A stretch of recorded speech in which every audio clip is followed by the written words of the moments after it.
JK Yadav Films present.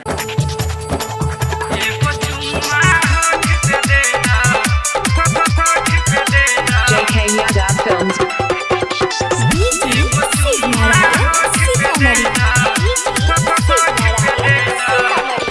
Amritsar Punjab से आइलू, अमृतसर पंजाब से आइलू, सीतामढ़ी बिहार में। अमृतसर पंजाब से आइलू, सीतामढ़ी बिहार में। एगो चुम्मा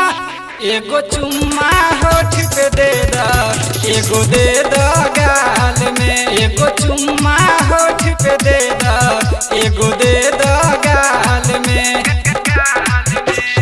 अमृतसर पंजाब से आइलू, सीतामढ़ी बिहार में।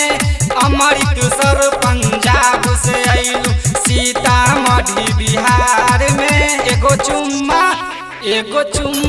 होठ पे दे द, एगो दे द गाल में। एगो चुम्मा होठ पे दे द, एगो दे द गाल में। बुझले गे छौरी।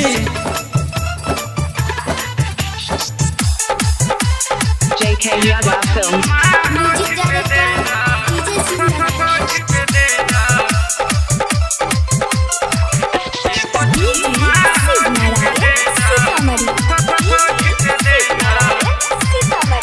पाँव में तू पायल पेन्हले, बाली पेन्हले कान में। तू पिस घघरा छोड़ के छौरी आ गईले सलवार में। पाँव में तू पायल पेन्हले, बाली पेन्हले कान में। तू पिस घघरा छोड़ के छौरी आ गईले सलवार में। एगो चुम्मा होठ पे दे द, एगो दे द गाल में। एगो चुम्मा होठ पे दे द, एगो दे द गाल में। बुझले गे छौरी।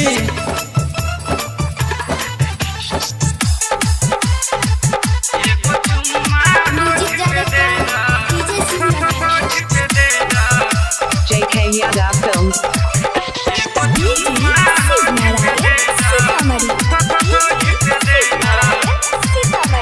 तोहरा के पाबे खातिर सब कुछ छोड़नी, धरब तोहे अखबार में। तिलक सुधीर के पागल बनबलू पहिले मुलाकात में। तोहके पावेला सब कुछ छोड़नी, धरब तोहे अखबार में। तिलक सुधीर के पागल बनबलू पहिले मुलाकात में। एगो चुम्मा होठ पे दे द, एगो दे द गाल में। एगो चुम्मा होठ पे दे द, एगो दे द गाल में। बुझले गे छौरी। अमृतसर पंजाब से आइलू, सीतामढ़ी बिहार में। अमृतसर पंजाब से आइलू, सीतामढ़ी बिहार में। एगो चुम्मा होठ पे दे द, एगो दे द गाल में। एगो चुम्मा होठ पे दे द, एगो दे द गाल में। बुझले गे छौरी। JK Yadav Films.